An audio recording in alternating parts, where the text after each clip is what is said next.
ስለዚህ ትላንት ያቆምንበት የኢትዮጵያ ህዳሴ ግድብ ሁለት አይነት ነው። አንደኛው የመጀመሪያው ፊት ለፊት ያለው ወደ 14 እስከ 20 ድረስ ቢሊዮን ሜትር ኪዩብ መያዝ የሚችል ነው።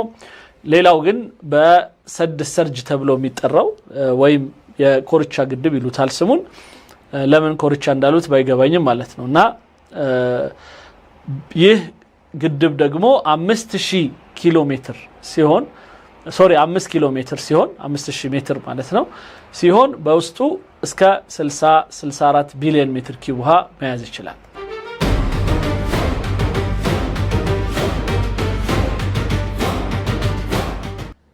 موت هتغرق مفيش موت እንደገና ሁለት የተጋጨ ነገር ማለት በጥማት ትሞታለህ ወይም ትጥለቀለቃለህ ይላል።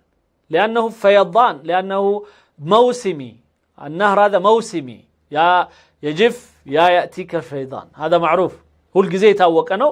የሲዝናል የሆነ ነው። ውሃው በክረምት ይመጣል ከክረምት በኋላው የለም።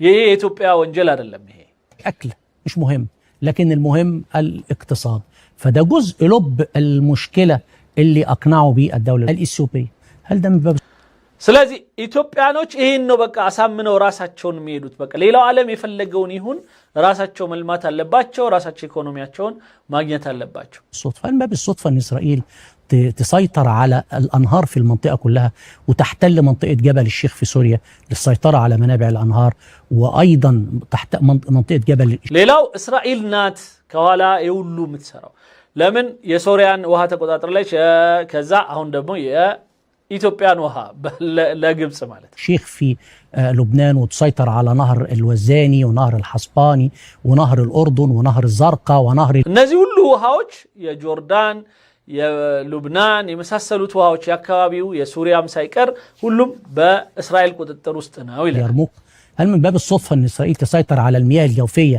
لدى الفلسطينيين؟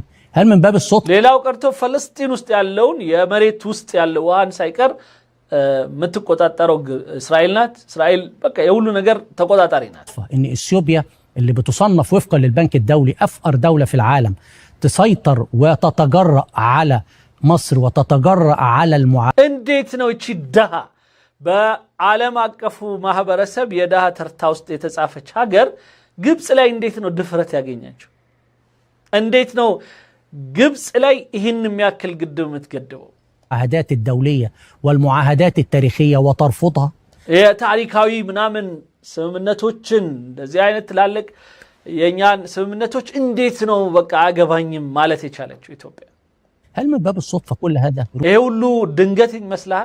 وللاسف الازمه كمان بيشجعها مش عدو خارجي اجنبي، ده كمان من المنطقه، من صلب المنطقه، بحجه البحث عن الذهب وبحجه البحث عن ثروه زراعيه. ሌላው የሀገራችን እዚሁ አካባቢ ያሉ ያው ሲወጋ ማለት ነው ኢማራት ምናምን እነዚህ ደግሞ የተለያዩ የሚረዷቸው አሉ። በእርሻ ስም በማይኒንግ ወይም የማዕድን ማውጣት ስም በተለይ ወርቅ ምናምን ስራ ላይ ለመሰማራት በሀገራቸው ላይ እነሱን የሚረዷቸው አሉ። في المنطقة مصالح شخصية ومئات እነዚህ የግል አንዳንዴ ግንኙነቶች ያመጧቸው الآلاف يموتون من جراء الحروب. إيه معنى هذا؟ إيه معنى نغلق هذا المضيق؟ أتخيل إن يجب إعادة صياغة الأمن القومي العربي وهذا يتطلب سياسات عربية موحدة ونراجع. ስለዚህ ይሄ ማለት ይለዋል ያኛው ደግሞ እንደዚህማ ከሆነ አረቦች በሙሉ የሚያሰጋ ነገር ስላለ የአረቦች አንድነት ያስፈልጋል ማለት ነው። ያውን አልጀዚራ ላይ ነው እንግዲህ አንድ አረብ የኢትዮጵያ ጉዳይ ላይ አረቦች አንድ ላይ ተሰባስበው ኢትዮጵያ ላይ መዝመት አለባቸው ማለት ነው። ወይም ደግሞ አቋማቸውን አንድ በማድረግ ኢትዮጵያ ላይ መንከስ አለባቸው ማለት ነው። بقى اللي فات ولازم نراجع يعني دكتور جاهل ما يعرف شيء وهذا يملي عليه أكاذيبه فيصدق እንደዚህ ነው በቃ ግብጾቹ መተው እንደዚህ ጥንቆላቸውን የሚመስለው ንግግራቸውን معسول كلام معسول مثل ما سحرة فرعون يفعلون لك يا فرعون سحرة فرعون عندهم يسرود دكتورو فزو بلا يخيل للناس أنها تسعى دالو مالا يبالو እንደዚህ ያሽከረከረ እባባስ በስሎ ሲያሳዩ ኢትዮጵያ እንዲናት ኢትዮጵያ እንዲናት ኢትዮጵያ እንዲናት ሲለው እንደዚህ ከሆነ አረቦች መሰባሰብ አለብና ይላል። سياستنا طبعا ولازم نراجع سياستنا. እውነት ነው ልክ ነህ የአረቦች ፖለቲካ ሊታረም ይገባል ሊታይ ይገባል ሊመረመር ይገባል አንዳንዶቹ ከኢትዮጵያ ጋር እየቆሙ ነው ማለት ነው سابقة وأخطأنا في إيه لأن الخطر الحقيقة من لا ينو لك يونو من لا ينو يتساساتنا ما يتعلب شديد جدا على المنطقة العربية وعلى هويتنا وعلى ثقافتنا في مشروع سيد الفاضل سلاجي بزي قداي لاي بنيا يا راساتشنن ማንነት በማስከበር ረገድ የአረብን እንደዚሁ አንድነት በማስከበር ረገድ በአጠቃላይ የኛን ጥቅም በማስከበር ረገድ በጣም ልንሰራ ይገባል دكتور علي في مشروع في المنطقة وكل الشعوب عارفة أكتر من الحكام الشعوب نفسها بتتحدث عن هذا المشروع በነገራችን ላይ የዚህ ጉዳይ አንድነታችን ጉዳይ በጋራ አንድ ነገር ስለመስራት ጉዳይ ህዝቦች እንኳን የተሻለ ንቃት አላቸው ያሰቡበት ነው ያወሩ ነው ያለው في المنطقة مشروع ثقافي وجيوسياسي وديني وكل حاجة ምክንያቱም እኛን የሚያሰባስበን የዘር ጉዳይ አለ አረባዊነት ቀጥሎ የተለያዩ ስልጣኔዎቻችን አሉ ሶስተኛ ሃይማኖት አለ እነዚህ ነገሮች ሊያያይዙን ይገባል يغير من هويتنا وبيغير من طبيعنا الشعوب العربية على السوشيال ميديا دائما ما تتناول هذا الموضوع يجب ان ስለዚህ የግድ እንደ አረብ ተነስተን ይሄ በሶሻል ሚዲያ በደንብ ሌላው ያራገቡት ስለሆነ እንደ ህዝብ ያንን ተጠቅመን የቡድን እዚህ ጋር መስራት አለብን حتى نقاوم هذا المشروع لانه هيقضي ስለዚህ እንዲህ አይነቱን ፕሮጀክት የኢትዮጵያን ፕሮጀክት መጋፈጥ መቻላል على هويتنا نفسها هيقضي على قوتنا ምክንያቱም እኛ ማንነታችን ላይ የመጣ ጥቃት አሁን የግብጽና የኢትዮጵያ ሳይሆን الان የግብጽና የአረብ ሆነ ማለት الان خلاص حولوا القضيه بين العرب واثيوبيا هكذا المصري يقنع الدكتور المسكين هذا ويجعله يتموه هكذا يتململ معه እንደዚህ ነው በቃ ግብጾች በዚህ ደረጃ አንዱን ዶክተር ነኝ የሚባል ጋዜጠኛን እንዲህ أدرجو سيو حسب سياسكيرو تال. الكريم الآن السد تقريبا مليار متر مكعب. ما أثر هذا المخزون الهائل على أولا السد العالي في مصر وعلى القدرة الإنتاجية الزراعية في أوكي أهون إثيوبيا 7 منامن بليون متر كيوب يميهون وهي زالج وينسى أن مصر عندها 168 مليار متر مكعب. هذه المقارنة هون ليونتو ينسون 160 منامن بليون متر كيوب هياوطاو مسو ينسو حلال ነው ይበቃላቸው ምን ችግር የለም የሚያሳስበው የኢትዮጵያ 7 ቢሊዮን ሜትር ኪዩብ 74 ቢሊዮን ሜትር ኪዩብ ነው እንዴት ነው የምትሆኑት በዚህ ክምችት ይዛ ኢትዮጵያ سد العالي እንዴት ይሁን سد العالي اكبر منه ماذا يكون اصلا ምን ይጎዳል سد العالي የያዘው የባሰ ነው ሙሉ ስለዚህ ድርቅ እንኳን ቢበጣ ኢትዮጵያ ምናልባት 2 አመት 3 አመት ከዚህ በኋላ ልትጠቀም ትችላለች እሱም ሩቅ ስለሆነ መጠቀም አትችልም የግብፁ ግን 7-8 አመት መጠቀም ይችላል ምክንያቱም 10 ምናምን ብቻ ነው የሚጠቀሙት جمهورية مصر ده كمان السؤال ده يقول لنا ما أثر هذا المخزون على السد نفسه لأن ده مصيبة بيشكل مصيبة كبيرة السد النهضة طوله 1800 متر የህዳሴ ግድብ ደግሞ ራሱ ሴኑ ውሃ ይዞ እንዴት ይቀመጣል ሚለው ራሱ ሌላ አደጋ አለው ይላል የኛ ጊዜ ማለት እና አስበው አለ ይሄ ርዝመቱ ወደ ጎን 1800 ሜትር ነው which is 2 ኪሎ ሜትር ማለት የግብጽስ ስንት ነው ታውቃላችሁ እስኪ አንዴ ያስዋን ግድብን ያን ነው የሰደል ዓሊ የሚባለውን አንዴ የሚያይልን ማን ነው መዋሰፋት አንድ ጊዜ እንትኗን ረስቻት ነው ጎኗን ከኛ ይበልጣል እኮ የነሱ መዋሰፋት السد العالي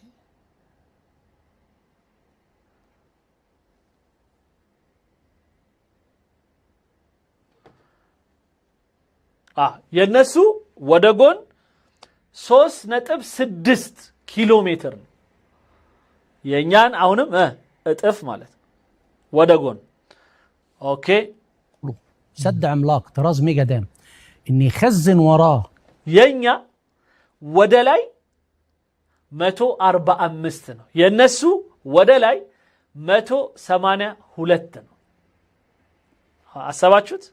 ኦኬ 74 مليار متر مكعب من المية ثم يتراكم الطمي كل ده بيشكل خطورة على السد. ከዛ በኋላ ደግሞ አለ ይሄ 74 ቢሊዮን ሜትር ኪዩብ ይዛል 74 ቢሊዮን. وماذا عن مصر الذي يأخذ 168 مليار متر مكعب؟ وماذا عن الطمي الذي تراكمت خلفه 50 أو أكثر من سنة؟ አሁን ጥያቄው መሆን የነበረበት እሺ አስዋን የናንተስ ሰደል ዓሊ 50 ዓመት ኢትዮጵያ ህዳሴ ግድብ ሳትገድብ ውሃም አፈርም እየሄደበት ነበር፣ ለምን አልተጎዳም? የኛ ግን ሲሆን ሰደል ዓሊ ሰደል ነህዳ የኢትዮጵያ ህዳሴ ግድብ 74 ቢሊዮን ሜትር ኪዩብ ስለሚይዝ ያ 74 ቢሊዮን ሜትር ኪዩብ ብዙ አፈር ይዛል፣ ብዙ ውሃ ይዛል፣ ስለዚህ አደጋ አለበት ይላል። 74 ቢሊዮን አንድ ላይ አይደለም የሚቀመጠው ሲጀመር እዛ 60 እዚህ 14 ነው የሚቀመጠው። شكل ضغط رهيب. ايه በጣም ትልቅ بريشر ትልቅ ضغط. وماذا عن ضغط سد العالي الى الان لم يتضرر 168 مليار متر مكعب. እኔ አንዳንዴ ሊያመኝ ይደርሳል። አሁን ያኛው ሰውዬ ስለ አስዋን ግድብ ስለ ምንድነው ስለ ናስር ሐይቅ ምንም አያወራው፣ ምንም አያውቅም ማለት ነው። ጃሂል ነው፣ ምንም አያውቅም። በቃ ስለ ሰደል ዓሊ እኔ ብነግራው ሰደል ዓሊ 168 مليار متر مكعب አለው። اذا كان لم يتضرر من الضغط الهائل 50 سنة ومن التربة ومن المياه لماذا يتضرر سد النهضة؟ يا هداسي قدب لمن يقدل 10 ምናምን 14 ቢሊዮን ሜትር ኪዩብ ስለያዘ ዋናው ግድብ የሚይዘው ያንን ነው። ያኛው ግን 60 ቢሊዮን ሜትር ኪዩብ የሚይዘው ጀስት ሪዘርቭ ዋተር ነው፣ ምንም እንቅስቃሴ የለውም፣ ፕሬሸር የለውም። ምን አይነት ሰዎች ጋር ያው እየተኗኗርን እንደሆነ እዩት። خاصة أن الأرض اللي تحتيها اللي مبني تحتيها السد في بني شنغول هي أرض صخرية، أرض بركانية، وبالتالي تتحرك أكاذيب. አሁን ደግሞ የቤኒሻንጉል መሬት ይላል። የቤኒሻንጉል መሬት ይሄ ግድቡ የተሰራበት ቡርካን ያለበት ወይም የእሳተ ጎመራ ምናምን ያለበት ነው። وهذا كذب طبعا ليس أرض بركانية فهذا كذب وراء. በቃ እንደዚህ ዝም ብሎ ማውራት ነው፣ መቀደድ በቃ ምንም ችግር የለበትም። تحرك في جزء من الفيلق. الحمد لله الذي قال عنه هذا المسكين أمثاله فاروق الباز قال من المهوشين يعني من الهبل الذين عندهم مخ ضارب. እንደዚህ አይነት አይምሯቸው ወፈፍ ያለ ሰዎች ካልሆኑ በስተቀር ስለ ህዳሴ ግድብ እንዲህ አይነት ነገር ማለት አይችሉም ይላል ፋሩቅ አልባዝ የሚባለው የጂኦሎጂ توب የሚባል ሰው የግብፁ ማለት ነው። افريقي بالتالي في شقوق. لقينا ان خلال الشهور الماضيه بدات مجموعه من العلماء تبحث هذا من خلال الاقمار الصناعيه. ስለዚህ አሁን የሳተላይት ጉዳይ አንዳንዶች ተመራማሪዎች ስለ ግድቡ በጣም እያጠኑ አሁን ላይ አንዳንድ እንዴት ስንጥቅ እንዳለ ምናምን እየተናገሩ እና ይሄን መስማት ራሱ ያቅለሸልሻል። እንዴት አይነት ውሸታሞች እንደሆኑ እንግዲህ መታዩት ሄድን ነው። ሳሊኒ የጊቤ 1 2 3ን ሰርቷል። የኢትዮጵያ ህዳሴ ግድብ 145 ኪሎ ሜትር ነው ወደ ላይ ከፍታው። የተከዜው ግድብ ግን 200 ሜትር ነው ከፍታው። እሱ ምንም አልሆነም። እንዴት ነው የህዳሴ ግድብ የሆነ ነገር የሚሆነው ገና ካሁኑ ከልጅነቱ? ለዚህ እንደነዚህ አይነቶች ሰዎች እንግዲህ ኢንሻአላህ እንደዚህ ያወሩ ኢንሻአላህ تأتي 50 سنة فهم يثرثرون እንደዚሁ እየተረተሩ 50 ዓመት ይሞላናል። اوكي وترصد. لقينا دكتور علي ان في اكتر من 44 مليار متر مكعب تم تسريبهم داخل الارض. 44 ቢሊዮን ሜትር ኪዩብ ውሃ የሚሆን ሰምጧል እኮ አሁን አለ በዚህ ስራ ሂደት። بسد العالي ግን لا ما يحصل تسريب لأن الأرض من جنة የነሱ ከጀነት ስለሆነ አያሰምጥም መሬቱ ወይም የተለየ ነው። عندهم أرض مختلف تماما عن العالم كعالم يتليه. لقوا ان المنطقه اتغيرت، المنطقه اللي حواليه نباتات بتطلع والزراعات بتتغير في هذه المنطقه، يبقى اذا هناك تسريب كبير. والتسريب አሁን ላይ የአካባቢው እንትን አታክልት ራሱ ተቀይሯል። የአካባቢው አታክልት ተቀይሯል። ምን ሆነ አላውቅም። ቁልቋል ሆነ ወይስ ደግሞ ዛፍ ሆነ ወይስ ባህር ዛፍ ሆነ አላውቅም ምን እንደተቀየረ። እስኪ የቤኒሻንጉል ሰዎች አሉ እዚህ ውስጥ አላችሁ? የሆነ አታክልት ተቀይሯል እያላችሁ ነው። ليس في سد النهضة. سد النهضة قلنا كيلو 800 متر وسد عملاق، جنبيه سد تاني عشان أوسع البحيرة وامنع التسريب للمنخفضات بنسميه سد السرج. አሁን ላይ እነሱ ሁለት ግድብ ነው የገደቡታል። አንደኛው ሰደል ነህዳ ምንለው ዋናው ግድብ አላቸው። ከዛ ሁለተኛ ውሃ አምልጦ እንኳን ወደኛ እንዳይመጣ ደግሞ ለብቻው ደግሞ ማጣሪያ የሰሩለት ሰደል ስርጅ የሚባል ኮርቻ የሚለው ልክ አይደለም በኔ እምነት። እንደዚህ አይነት ለማለት ነው። እንደዚህች አይነት ምንድነው ይባለው? እንደዚህ አይነት ሀፍ ግማሽ እንደዚህ ማለት እንደዚህ አይነት ምንድነው የምትሉት በአማርኛ ምን እንበለው? ኮርቻ እኔ የማውቀው እንደዚህ ነው። ኮርቻው ተገልብጦ ነው ነጭ ኮርቻ የሚለው እንዴት እንደመጣ አላውቅም። እንደዚህ አይነት ምልክት በአማርኛ ምን ብለን ስም እንስጠው? سد السرج ده طوله 5 كيلو. ሌላው የኢትዮጵያ የዚህኛው ደግሞ ሰድ ስርጅ የሚባለው ርዝመቱ 5 ኪሎ ሜትር ነው አለ። ግን 5 ኪሎ ሜትር ርዝመቱ ወይም ወደ ላይ ስፋት ርዝመቱ 50 ብቻ ስለሆነች የሚይዘው ውሃ ትንሽ ነው። እንደነሱ 160 ምናምን እንዳልኩት እነሱ ጋር 3.6 ሜትር በ182 ሜትር ስለሆነ የነሱ እንዳልኩት 168 ቢሊዮን ሜትር ኪዩብ ይችላል። የኛ ግን አጭር ስለሆነች ምንም እንኳን ስፋት ቢኖራትም እንደገና እንዲህ ብላ በተራራ መሃል ናት የምትይዘው እንዳልኩት በ74 ቢሊዮን ሜትር ኪዩብ ብቻ። እሱም 64 ነው ያኛው 60 ነው ሶሪ። እዚህኛው ላይ 14 ይቀነሳል። اضعاف 3 اضعاف سد النهضة، وهو سد ركامي وبالتالي تكوينه ممكن يسرب ميه، ربما يسرب ميه طفيفه، لكن اللي موجود بقول لحضرتك اكتر من حاجه 40 مليار دول كانوا من حصه مصر.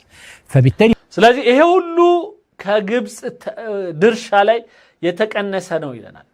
40 ቢሊዮን ሜትር ኪዩብ ውሃው የሚጠጣው መሬትም ሆነ ግድቡ ሚይዘው ምናምን ከግብጽ ውሃ ላይ ነው የተወሰደው ይላል። يبقى في خطوره على تسريب المياه في هذه الانشقاقات الصخرية.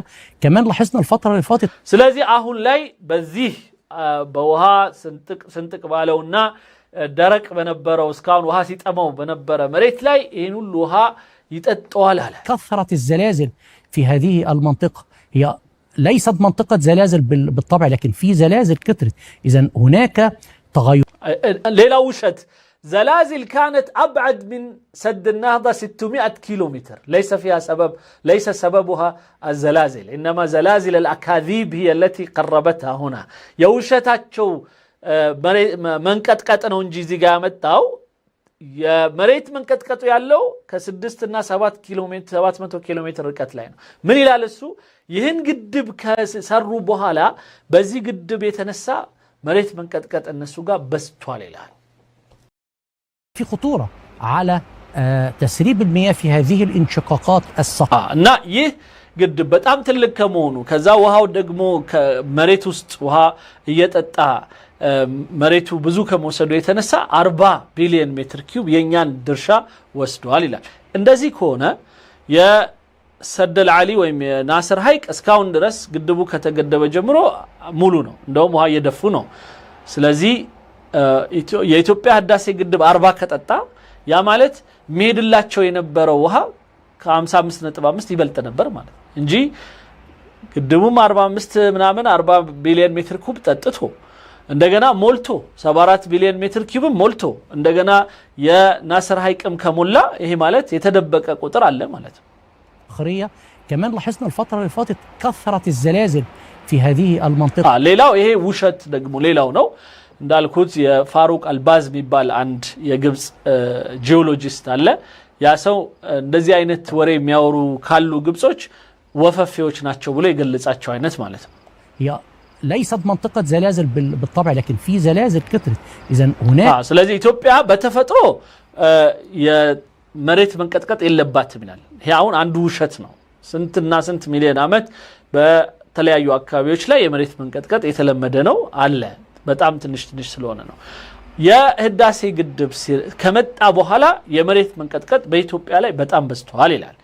እንግዲህ ኢትዮጵያ ላይ መሬት መንቀጥቀጥ የመጣው ገና ቆይቷል። አሁን ሙሃው ሞልቶ እንኳን ይሄን ያህል በደንብ ሞልቶ እንኳን 74 ቢሊዮን ሜትር ኪዩብ እንኳን ሞልቶ ምንም አይነት የመሬት መንቀጥቀጥ አልመጣም ከዛ በኋላ تغيرات رهيبه في التربه حدثت ودل ስለዚህ በአፈሩ ላይ ራሱ ትልቅ ለውጥ አለ።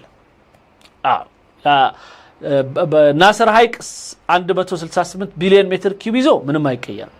يعني بحيرة ناصر ما يغير شيء وإن كان أكبر حجما وأكثر كمية من المياه كوها أقويا بتأم يبلت بيهون كوان مالت هي لمصر والسودان لمونو وانو نجر زاري نانتا باهونو ساعت سودان ميون قبس با زراعة ويم دمو إرشاتشو لاي قدات درسوا طبعا ده من أول يوم يعني لما نيجي نبص على قنا كما جمرا كان نو قدات يدرسبن لكن وزير زراعته يقول ارتفع زراعتنا الصادرة خاصة إلى 38% إلى هل زالي سيوتا 38 بمتو يرشا ارغتاتشن أسايتوال إلى السيسي فيت سيانا بيانا أو أسايتشاتشوال منذ لحظة الملء الأول كل المياه دي كانت المفروض داخلة مصر يعني أنا حتى في اتفاقية 1900 የኢትዮጵያ ህዳሴ ግድብ ገና አንደኛው ሙሊት ከተሞላ ጀምሮ ወይም የመጀመሪያው ሙሊት መሞላት ከጀመረ ጀምሮ የተያዘው ውሃ በሙሉ እኔጋ መምጣት ወይም ወደ ግብጽ መምጣት የነበረበት ነው። ያ ማለት የኛ ድርሻ ነው ማለት ነው ይላል። የኛ ውሃ ነው በቃ ኢትዮጵያ ውስጥ የሚያዘው በሙሉ ውሃ እኔ የምጠጣው ውሃ አክቹአሊ የሱ ነው። اثنين اتفقنا بعدم التأثير على أي تدفق للمياه لا في الصباط ولا في بحيرة تانا ولا في النيل الأزرق. ስለዚህ እኛ በጣና በሱባጥ ሚሉት የአኮቦን ወንዝ ነው። ከዛ የአጥበራ ወይም የተከዜ እነዚህ ወንዞች በሙሉ ወደ ሱዳን ገብተው ከዛ በኋላ ወደኛ የሚሄዱት የውሃ አይነት ላይ ፈጽሞ ምንም አይነት መቀነስ እንዳይኖር قال تجبتوا للنبر بفتصوم ይላል الميه اللي هو حجزها دي كانت حقي انا ስለዚህ ይሄ አሁን የያዙት ኢትዮጵያኖች የያዙት ውሃ የኔ ነው ይላል حقي ይላል ما يستحي لان المياه التي في اثيوبيا كلها حقه هكذا المصري العبيط عقليته هكذا يفكرنا يا ግብጽ عقلياتቸው አይምሯቸው ያቀላቸው انتن بزي بوها قداي لي ما نيوم إنيا من يزو هذا المياه التي أشربها أنا بسم الله نسيب جنرال محمد عبد الحميد يسون فتي الكوبت مالت لك هنا ينسو كسر وصل هي دقمو مني فترة للال سو مسددي فترة كاكاوي وداكاوي ميدي جمرال ወደ ውጭ ሀገርም ይሰደዳል እና እንደገና አሳዎቹ ይመረዛሉ ምናምን ይላል ዋው ሲቀየር ማለት تمكين ان زياده نسبه الملوحه كل دي حتى تغيرات مناخيه زي ما حصل في دجله والفرات في تغيرات مناخيه كثيره جدا بسبب قله المياه ليه اثار بيئيه واجتماعيه مدمره ስለዚህ ሌላው ውሃው ሲቀንስ አሁንም በጣም ህዝብ ጨራሽ የሆነ የኢንቫይሮንመንት ለውጥ ደግሞ ይፈጠራል يجب ان المجتمع الدولي يتدخل لتقليل هذه الآثار أو ስለዚህ ይሄ ችግር በጣም ከመምጣቱ በፊት የዓለም አቀፉ መንግስታት ጣልቃ ሊገቡልን ይገባል محو هذه الآثار الغرض من السد ليس للقهر يعني كل هذا لا يحصل في سد العالي لأن سد العالي مبارك مصري يعني لا يمكن أن يؤثر في البيئة ولا ينسو ياسوان من الناس ناصر هايك سد العالي የሚባለው ግን አሁን ያለውን በግድቡ ላይ በህዳሴ ግድብ ላይ የሚያወራው ነገር በሙሉ አይከሰትበትም ለምን የተለየ ግድብ ነው እነሱ በጣም የተለየ طبعا حتى الآن የሱዳን ይለዋል ያኛው ምሁሮች ናቸው ሲል አው የሱዳን ምሁሮች አጥንተው ጉዳዩ ላይ ምናምን የህዳሴ ግድብ ይጠቅመናል ይላሉ ግን አንዳንዶች የውጭ ምርምር የሚያዩ የግብጾቹን የሚያውና የውሸት ከካሊፎርኒያ ዩኒቨርሲቲ ከምናም ጂን ዩኒቨርሲቲ እየተባለ የሚወጣ የውሸት የግብጽ ጥናት አለ እሱን ግን የሚያዩ ሰዎች ግን የህዳሴ ግድብና የኢትዮጵያ ቀልድ ይገባቸዋል سلوك عدائي ما هو سلوك عدائي حتى انه يتحكم المشكله في السد ده ايه مشكله في فترات الجفاف والجفاف الممتد እና አሁን በተለይ ሁሉም የሚገለጸው የረጅም ወይ ማከለኛ የረሃብ ወይም የውሃ እጥረት ሲፈጠር ነው ماذا نفعل يعني دوره نهر النيل فيها امطار كثيره جدا لفتره وفي فتره بتمتنع الامطار او الميه بتقل جدا مفيش مطر ምክንያቱም ይላል አንዳንዴ ውሃ ይቀራል ዝናብ አይመጣም طب هنعمل ايه ምን ነው ምናረግ شوف هيقل يعني من فين تجيب لك اثيوبيا اذا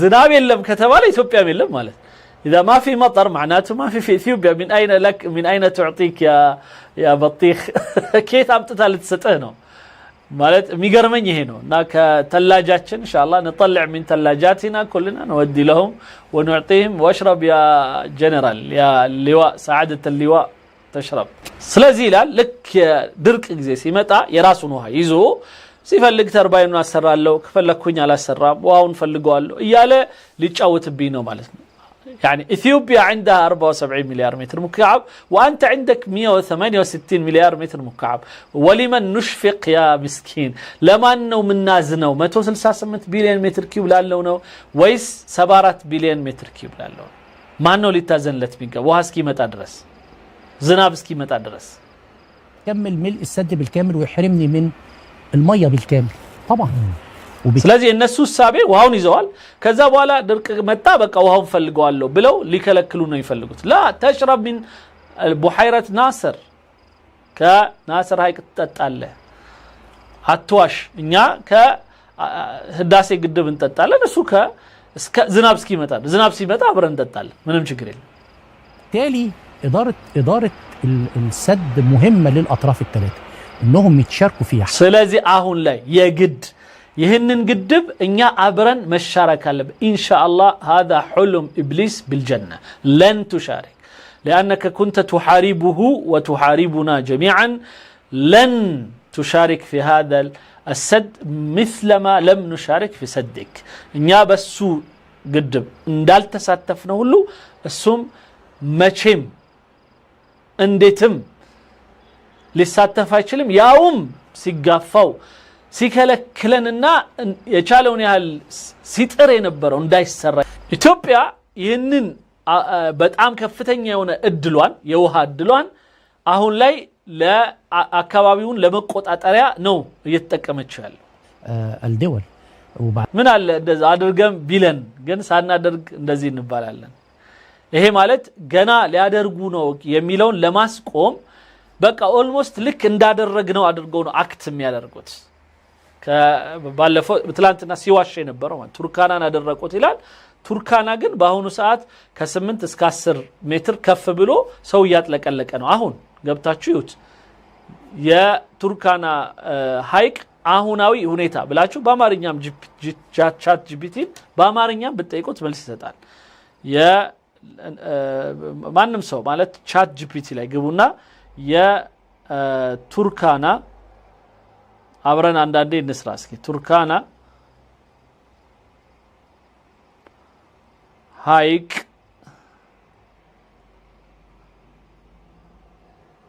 አሁናዊ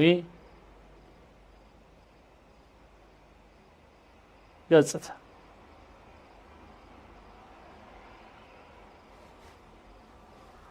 ምንም ሳትፈሩ ጠይቁት በአማርኛ የጻፈ ቻት ጂፒቲ ላይ የገባችሁ ወይም ጉግል ላይ ወይም ጀሚኒ ላይ በጠይቁት የቱርካና ሀይቅ አሁን በተለይ በውሃ መጠኑ መጨመር ምክንያት ትልቅ ለውጦችን እያሳየ ነው ባለፉት 10 እስከ 15 ዓመታት ውስጥ የሀይቁ የውሃ ደረጃ በ8 እስከ 10 ሜትር ያህል ጨምሯል ይህም መኖሪያ ቤቶችን መንገዶችን የግጦሽ መሬቶችንና አንዳንድ ትምህርት ቤቶችን እስከ ማስጠም ድረስ ደርሷል ይሄ እንግዲህ የሚዋሻውን ማለት ነው የኬንያ KNKX የሚባል ፐብሊክ ራዲዮ ያወጣው ነው። የአሳ ምርት በብዙ ቦታዎች ቀንሷል። ይህም በአሳ ሀብትና በአካባቢው ሕዝብ ኑሮ ላይ ተጽዕኖ አሳድሯል። ጎርፍ እየመጣ እየወሰደ ሳይንቲስቶቹ በውሃ መጠኑ መጨመርንና ከከባድ ዝናብ ሳይንቲስቶቹ የውሃ መጠን መጨመሩን ከከባድ ዝናብ ከአየር ንብረት ለውጥና ከምድር ውስጣዊ ጂኦሎጂያዊ ለውጦች ጋር ያገናኙታል።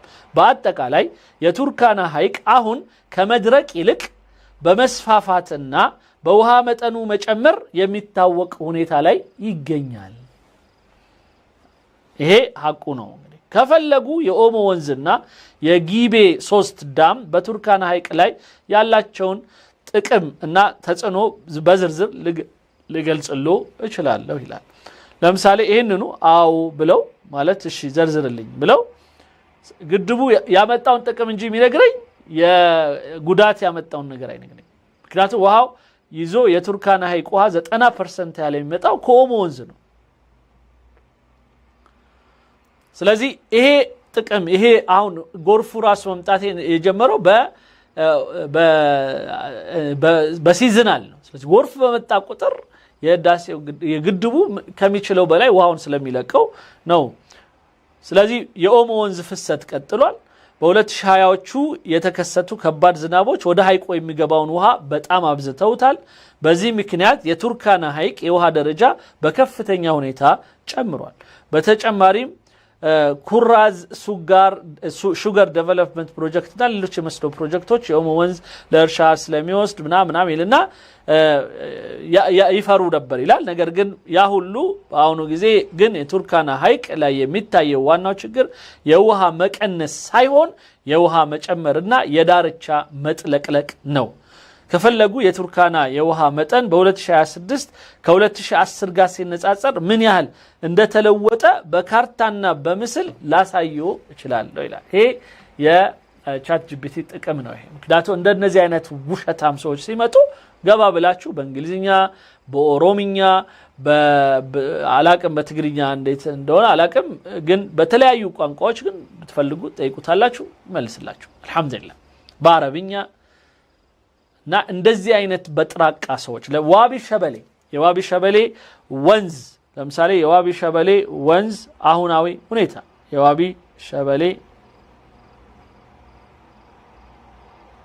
ወንዝ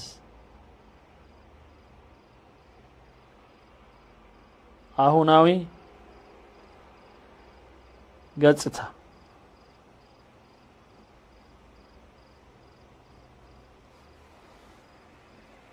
ና ዋቢ ሸበሌን ደግሞ ኢትዮጵያ እንደዛው ሶማሌ ላይ ግድብ ገድባ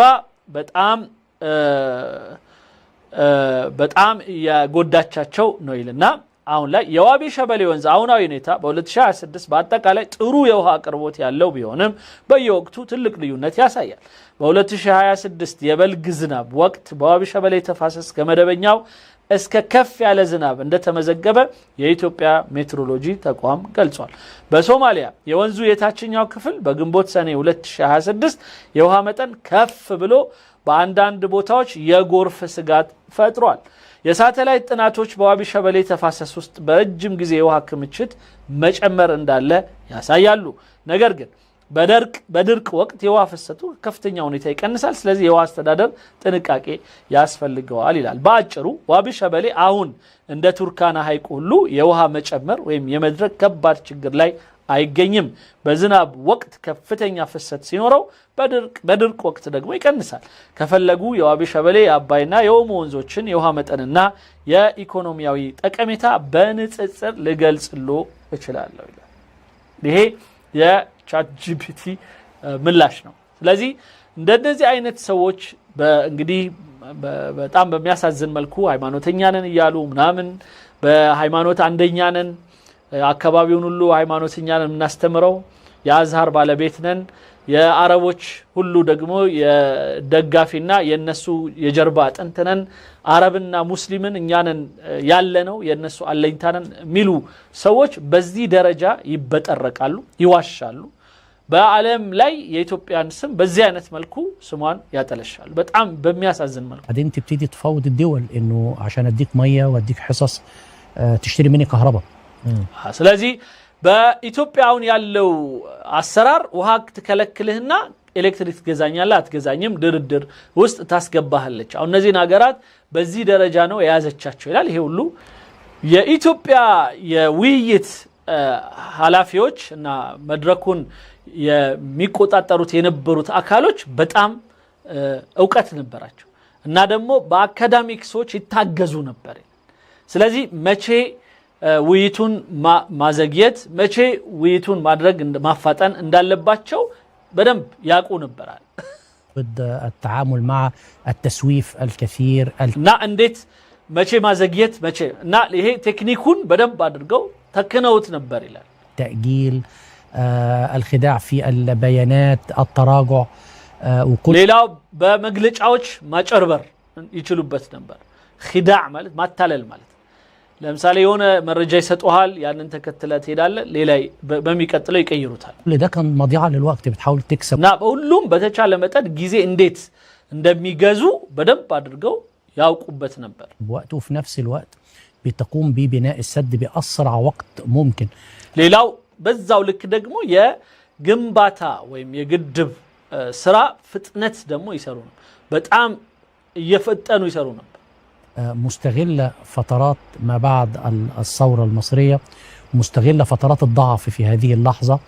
የመጀመሪያው ጀምሮ የግብጽ አብዮት ሲፈጠር እሱን አብዮቱን እንደ አንድ መጠቀሚያ ካደረጉት ጀምሮ ከዛ በኋላም እንደዛው የተለያዩ አጋጣሚዎችን በግብጽ ላይ በማየት ያንን ያደርጉ ነበር። استغلت ደኛው ሙሊት ላይ የኛን ልብ ምት ትፈትሽበታለች አለ ሰዓት ነገርን ሙሳ ሞላው ትለናለች።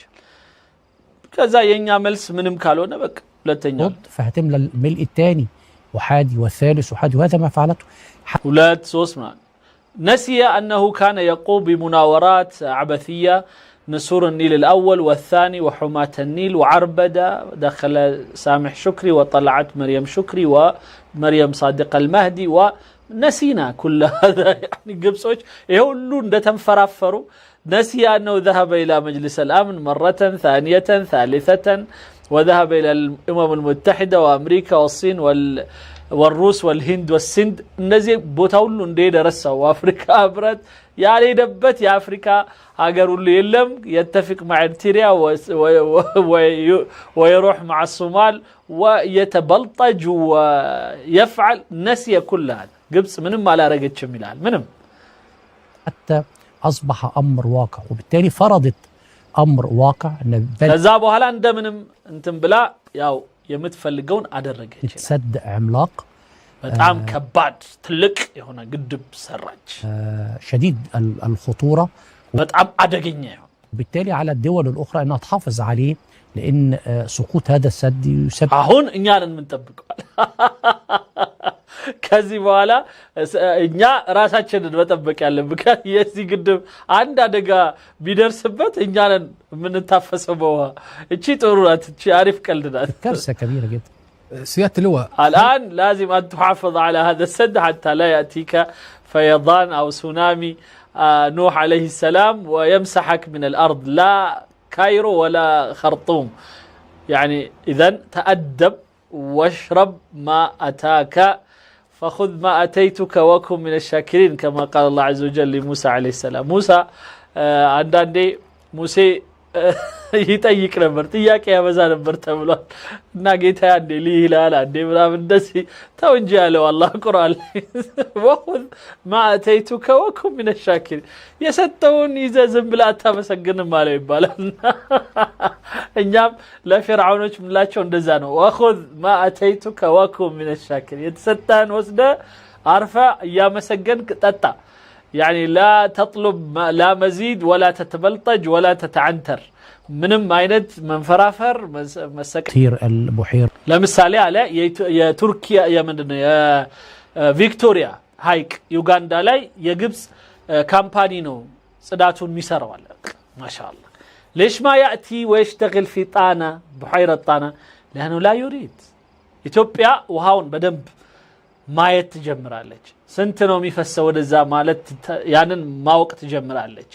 ኢትዮጵያ ውሃዋን በደንብ መገልገል ይሄንን አይፈልጉም እነሱ የሚፈልጉት ኢትዮጵያኖች በጦርነት አንዴ በሃይማኖት አንዴ በዘር አንዴ በምናምን ስትባላ አብሮ ቤንዚን እዛ ላይ ማርከፍከፍ ነው እዛ ላይ ቤንዚን ያርከፈክፋሉ ያጣሉዋል በቃ ከዛ በኋላ ውሃ የሚባል ለምን በአንተ ደም ተለውሶ አይደላቸውም ይጠጡታል ምን ችግር ያጸዱ ይጠጡታል بناء سد في تنزانيا እኛ ግን ታንዛኒያ ግድብ እየሰራን ነው ابار في كينيا مشاريع تنمويه كثيره كينيا ውስጥ የተለያየ ጉድጓድ ውሃ እንቆፍርላቸዋል جدا خبرات وخبراء في مجال الري في كل دول حوض النيل هناك تعاون የተለያዩ የናይል ቤዝን ሀገራት ላይ የዘመናዊ እርሻ እና ዘመናዊ የመስኖ ስራ እናስተምር ለምን በጣም ብዙ ውሃ ያጠጡ እንዳይጨርሱባቸው እንዴት በተንቂጥ እንደዚህ በትናንሽ ውሃ ያጠጡ እንዴት እንደሚቆጥቡ ያስተምሯቸዋል ማሻአላህ حتى يذهب إليهم المياه إن شاء الله ثم هم يزرعون بالغمر ما عندهم مشكلة الناس جا እስከ ወገባቸው ውሃ ያለ የሩዝ ስራ እንዲሰሩ የዩጋንዳው የምናምኑ አገር ደግሞ እንዴት ውሃ እየቆጠቡ እንደሚዘሩ ያስተምሯቸዋል ያ ነው የግብጽ ዋናው ትልቁ ስራ ግን ግብጽ በአብዛኛው ከተለያዩ የናይል ቤዝን ሀገራት ጋር ወታደራዊ ስምምነት የኢኮኖሚ ስምምነት የተለያዩ የደህንነት ስምምነት ሁሉ እናረጋለን አንዳንዶቹ ጋር እስከ አብሮ መከላከል በሚል ስርዓት ሁሉ አብረን እንሰራለን عمليه التعاون حتى مع اثيوبيا مصر ليس لديها مانع من ان احنا نبقى في نوع من التعاون وعمليه ከኢትዮጵያም ጋር ቢሆን መተባበር ነገር ቢኖር ችግር የለብንም احتواء ومنع الضرر والاستفاده من مياه النيل يعني كل اللي مصر بتطلبه ان تبقى ምንም አይነት ጉዳት እንዳይደርስብንና ግብጽ ብቸኛ የምትፈልገው ነገር ቢኖር في هناك إدارة مشتركة عبرا ما استدادرنا وأنا أقول لك للمرة المليون لن تشارك في سدنا لأننا نعلم خبثك ونعلم كل تحركاتك الخبيثة في المنطقة لن نسمح لك بالاقتراب إلى سدنا أبدا إن يادق مؤمن لو من دنو وده الداسي قدباتشن كارتو وده دنبراتشن አጋ እንድትል እና የአብሮ ማስተዳደር ጉዳይ እንድታስብ ጭራሽ አይፈ እንደዚህ አይነት ጭንቅላት ይዘ كيف بهذه العقليه الفاسقه الفاسده تريد ان تدير السد معنا كيف لا يمكن ፍጹም አይቻል ወንድሞች እህቶች ለዛሬ ያዘጋጀውላችሁ የሶስተኛ ክፍል ይመስላል